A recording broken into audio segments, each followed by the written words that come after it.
Hello, and welcome to Real Mindful. This is where we speak mindfully about things that matter. We're here twice a month to introduce you to some of the teachers, thinkers, writers, and researchers who are engaged in the mindfulness movement. You'll hear all kinds of conversations here about the science of mindfulness, the practice of it, and the heart of it. If you've been a listener of Point of View with Barry Boyce, you've come to the right place, and Barry is our guest today, as a matter of fact. I'm Stephanie Domet. I'm the managing editor at Mindful Magazine and mindful.org. And this is Real Mindful.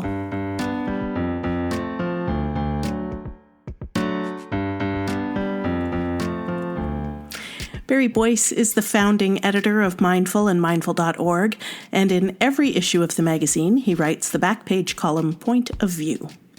Barry has a deep mindfulness practice developed over decades, and he's the author of the book, The Mindfulness Revolution. And Barry and I connected on Zoom recently to talk about his column in the December issue of Mindful, where Barry explores the role stories play, the way they sometimes expire, and what's at stake when we don't look past our stories to tune in with what's actually happening in our firsthand experience. I hope you enjoy this conversation as much as Barry and I did. Barry Boyce, hello, welcome back. Great to be back. Always a pleasure. A pleasure for me as well. And in this conversation, in this column, in the December issue of the magazine, you're writing about one of my favorite subjects in life and one of my thorniest challenges as a meditator, and that's stories. We're both writers, so we're probably oriented in somewhat the same direction. Stories are vital. They tell us who we are, where we come from, how to be human. But of course, that's not the full story on stories, and you get at that, some of that in your column. Some stories don't stand the test of time. Often they don't show the whole picture. And you make the point, the more time we spend engrossed in stories, the less time we spend in firsthand experience. So I wonder if you could start by talking more about that. What do we get from firsthand experience that we don't get from stories? Yeah, well, this whole story thing has been a deep and ongoing contemplation for me, as you're saying, as a writer and a editor and basically a professional storyteller. So, and a curator of stories and a collector of stories. And, I love a good raconteur, So it's, and I know that that's so often, how we connect. And when people get together, if you're hanging out, you don't give your friends a PowerPoint presentation about your. So let me give you the 5 points of this previous week. Let me summarize. You tell them a story about the most bonkers thing that happened to you. Exactly. You tell them a story, and you can, or you collect your experience into a story. So obviously, it's a rich and wonderful part of being human. So to answer your first question, rather than to tell a story, I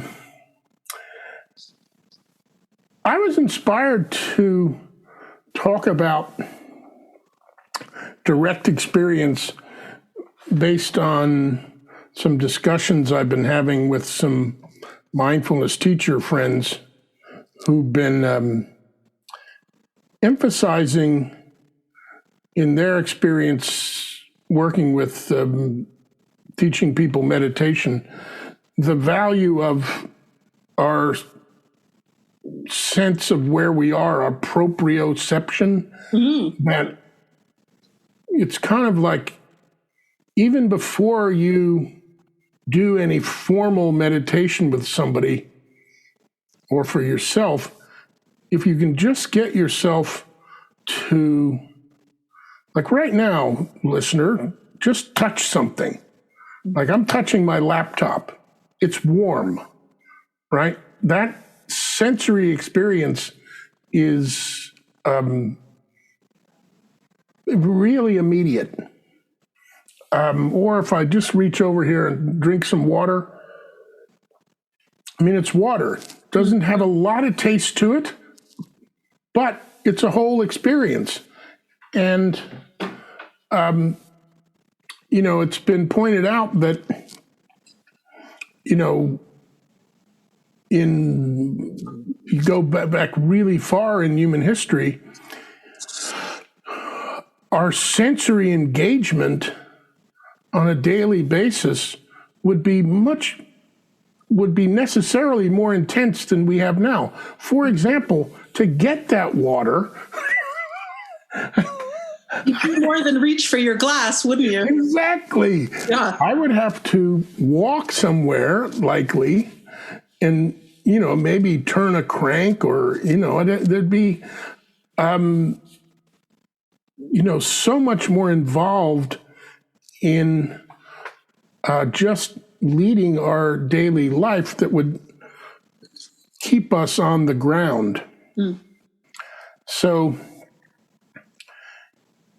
in teaching people meditation, which seems to be this kind of weird thing, okay, now you're going to sit down and follow your breath, and then when you have a thought, you're going to do this. But if you could just say, okay, feel your butt touching the seat, really start there. And that really is the first part of mindfulness. We call it mindfulness of body, but body doesn't just mean this body.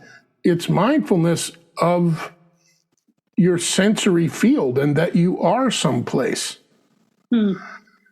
So, there's a lot of power in that, and that's a place that we can always return to when we get lost in the story we're telling ourselves.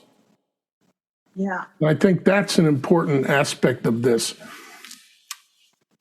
Is there something here about what's real or what's true? And maybe, what's real or what's true, and I think those are two different things, is harder to assess in stories than it is in sipping from a glass of water? Yeah, I think story is part of its power is that it's dangerous. Right, because it can be persuasive. It can hide all sorts of things. I mean, I've been writing a little bit recently about some things that happened now,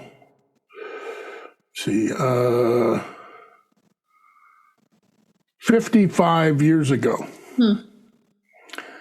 And I realize, okay, there's no way this is photographically or objectively true. Right.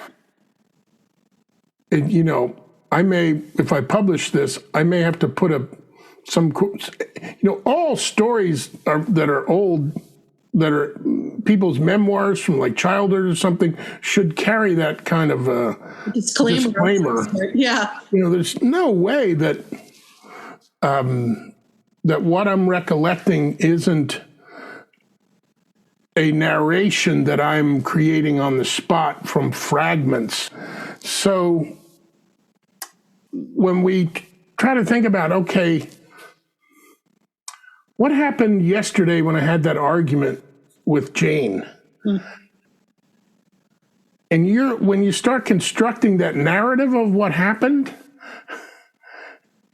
it organizes it and makes it coherent, but, it's also no longer firsthand experience, and therefore it's a little bit dangerous. Right, and it doesn't take into account Jane's point of view either, does it? Exactly. You start making up stuff about where Jane was at and so you narrow the context. It's like, this is a novelist, you have to put a frame around something. A container of some sort. Yeah, you're not going to okay, this novel is about everything that happened all the time, everywhere. All the perspectives on it. That's right. Every nuance. No, it's a more narrow, the flashlight that you're using you can only shine it on part of the story, and you're making that choice. And we're doing that too when we're distilling our own experience into story, right? I think that's a really good observation. Yeah, Alison Gopnik, a developmental psychologist, who's the sister of Adam Gopnik, the writer, she talks about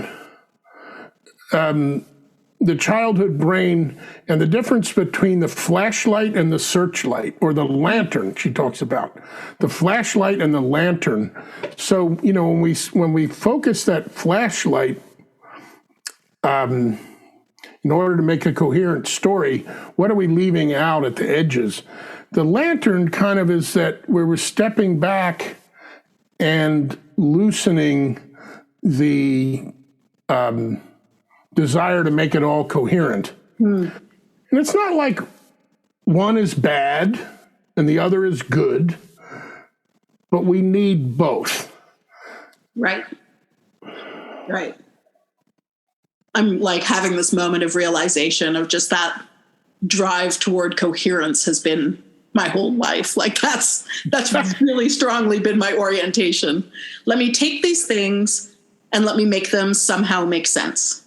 And I will fit them together in whatever way I need to, sometimes forcing them in. Have you ever had a conversation with a sibling about like your family or your home life, and you come to realize, wow, we have there's some overlaps in our narrative. Yeah. But there's also, it's like, did we grow up in the same house? Exactly. I'm sure I remember seeing you there. Yeah. I'm thinking of a time when I was a little kid, and this is a story that, is in family lore. And all's well that ends well. But me and my two brothers and our mom, we were at a neighborhood pool party. And this was before any of us had learned how to swim. And so the kids were in the pool unsupervised because it was the 1970s, and the moms were in the gazebo drinking iced tea. And there was no rope up to delineate a deep end and a shallow end. And I remember, and always maintained from the time I was a kid, that my older brother suggested that perhaps this pool was shallow all the way across, and he wanted to find out. And I was game for finding out, but I was always been kind of cautious and a bit of a chicken. So I was going to hold on to the wall of the pool and just push my toe down to see if it was going to get deeper. And what I remember is that Chris, my older brother, loaded Jeff, my younger brother, onto his back and just set out into the middle of the pool. And you can guess what happened. They slid down the slope, and Chris came up and Jeff didn't. He just sank like a stone. Oh, my God. There was screaming, me, Chris, both screaming. And one of the moms came out of the gazebo, dove into the pool, got my little brother and brought him out. And he's fine. He lived. We all lived. But what Chris remembered was that he did have Jeff on his back, but he wasn't trying to see if the pool was shallow all the way across. He just slipped. And that's what happened. But I remember that I was, being cautious and arguing for logic and all the things that I always do. And anyway, this can never be resolved because we were so young and my mother wasn't there. She was in the gazebo. But none of the three of us, and Jeff is too young to have an opinion about this. Right. He doesn't really remember it at all. And so it's a story that can never be untangled. And yet we were all within, Chris was 7, I was 5, Jeff was 3. We were all living in the same house with the same parents, having, the same experiences. But what's interesting about that, among many things, Steph, is that it's possible that you and your brother constructed your stories in ways that you would have a tendency to put things together to make them coherent and secure. Right. That's exactly right. Yes. So that speaks to there is no common story. There is no one story. And we think there is. Yeah. And that's when you get into trouble. Exactly. As long as we can be playful and recognize how story actually works, that it can be transparent, it's a version, then we're on safer ground. It's as the story starts to get solidified into the story, the truth, the definitive way. And, that gets us into I'm sure we were going to go there, but as I did in the piece, the problem of media. Right. Where so many of our stories come from, right? And you write about what media means, which is a mediator, how do I want to say this? A kind of a lens through which, or a filter through which. Yeah.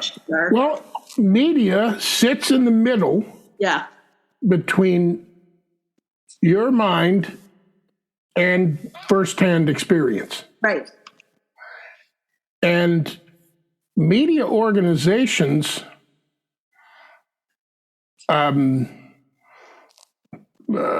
create brand values that presume that they're actually giving you kind of firsthand experience. Mm-hmm. We are giving you the story. Mm-hmm. And in fact, it's all like you and your brother trying to sort out what happened. It's got to be seen, it's seen through a lens. Yeah. So when we have these received stories, in the place where I grew up, people were, we moved there from New York. This comes up in a later column, but I moved to a small town, rural area. People had a kind of a beautiful conservatism about them. They were people of the land. They were very straightforward, extremely intelligent about how things work in the world. It's like, the intelligence of a farmer is deep. Mm. Or, anybody who's worked so directly with the land, they may not be schooled in the sophisticated analytical discussions about politics, but they know what they know. Yeah. And they're naturally conservative in the sense of, I'm not going to just go with the latest newfangled thing. Fast forward many years now, those farmers in their tractors, they have radios or the internet now. And they have somebody telling them a story. Mm-hmm. And then this becomes the received truth. And it's changed people. Yeah. They're actually not, when they used to, I would go to this little diner. It was so sweet how people of all different walks of life would collect at this diner and tell their stories to each other and yuck and yak. And now that's so often an angry mob bringing together the stories that they've been told by media. And it's sad to see that. We need to recognize this, that media sits between us and firsthand experience. And I'm thinking about that. I'm thinking about that firsthand experience and that sort of real simple way that you talked about of like having firsthand experience when you're beginning to meditate. It's the feeling of your seat on the seat and your feet on the floor. And the thing about that ground is that it can change too, right? I mean, everything is always changing. Some stories you write in your column about a couple of stories during the pandemic about places that were safe or seemingly untouched. And then the day after the story is published, it's already out of date because things changed so quickly. Everything is changing all the time. And so if we're getting caught in stories and we're not connecting with firsthand experience, we're missing a lot. Yes, exactly. And I think that connecting with firsthand experience enables us to be more aware of changes that are taking place. And, a simple example is,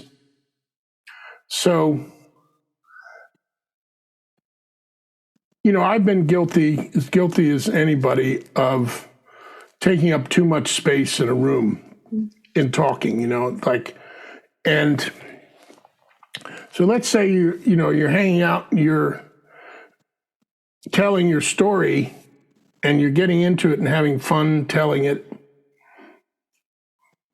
Meanwhile, you may not notice that your friend across the table, their expression is changing, and maybe it's time to be the listener and to let them come out, and you can actually perceive what's going on with them. And I'm sure you've had this experience where you're just having a jolly hangout with somebody, and then it turns out they've got something really deep on their mind that they need to share. That experience? Oh, yes. As someone who also takes up a lot of conversational space. And, I think probably both of us being of that ilk, we have to remind ourselves, I have to, step out of that the being on role and leave some room. And that is firsthand experience. Paying attention to what's going on with others, and that your friend isn't the same person they were yesterday. And sometimes it's so vividly true. Like if what they reveal to you is, I have cancer. Right. Or I'm leaving my husband. Or my kid is really sick. Or I'm leaving my job. Or, that's firsthand experience too, not perceiving and what's going on with somebody. And it's part of getting out of our heads and getting out of storylines is leaving enough room to see change happening and being able to adapt and be part of whatever you need to be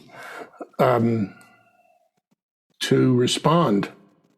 That's a really powerful reminder. Barry, for me as a meditator, and I'm relatively new to the practice. I think maybe 3 or 4 years I've been learning. I really struggle against the why. When something arises or I experience sensation during a body scan, my immediate impulse is to investigate why. And then I'm often running with a narrative. Right. Help. Yeah, that's a tricky one. To undercut that why is, there's a saying that speaks, I think, directly to that not knowing is the most intimate.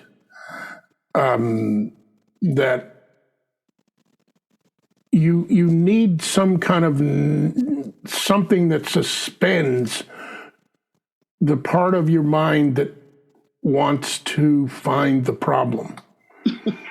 That is my mind. What you're suspending there, though, Steph, it's not like, you've got an evil bully in your brain that, you gotta, we gotta leave that aside. Yeah. you have in your mind an aspect of mind that needs to find sources of problems. You know, like if you start hearing a noise in your car, you go, oh, well, whatever. I'm just going to suspend any judgment about that. Or, you know, oh, what was that big bang down in the basement? Who knows? I'll just suspend judgment about that. Oh, what's that pain in my leg? Whatever. You know, so it's a natural part of who we are to figure, you know, we need to figure things out.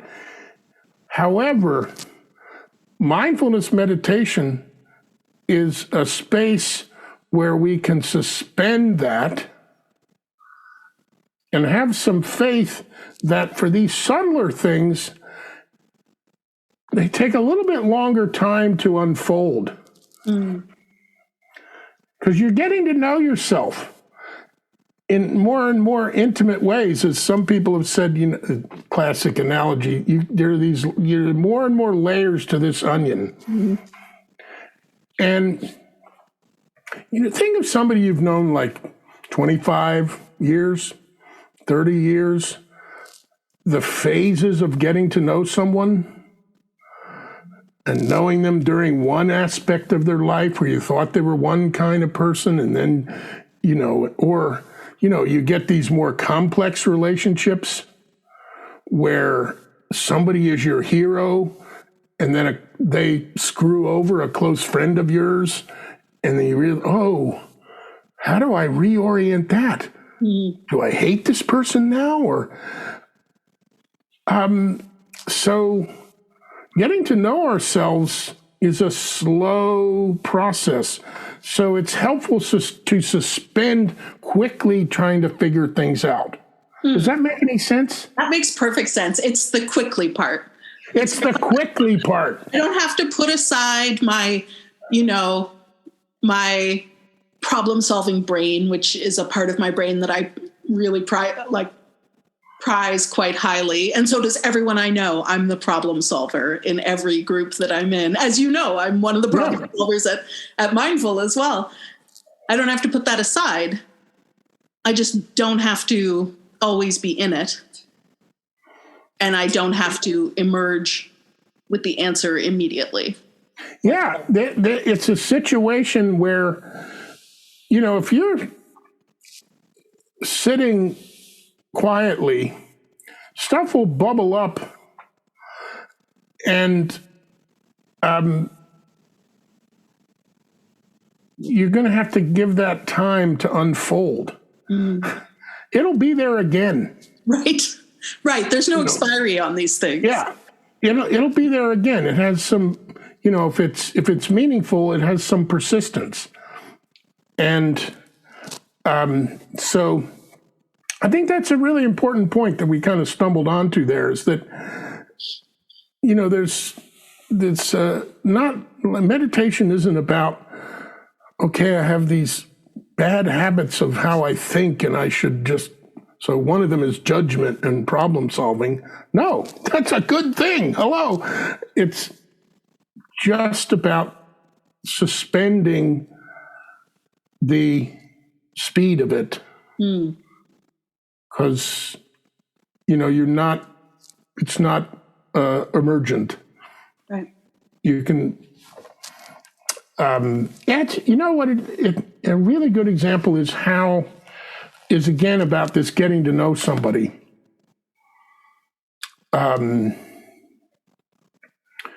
You know, that snap judgment thing where you just categorize and pigeonhole somebody so quickly. Yeah. Or you can think of the pain you feel when you when you perceive somebody doing that to you. You know, they've figured out so quickly who I am and what I am. And so, you know, it's about suspending.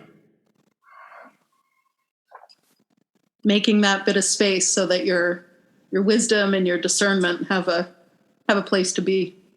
Yeah. And so how it relates to story is not making the story cohere so quickly. Right. Seeing a bigger picture. Well, I'm always in favor of that.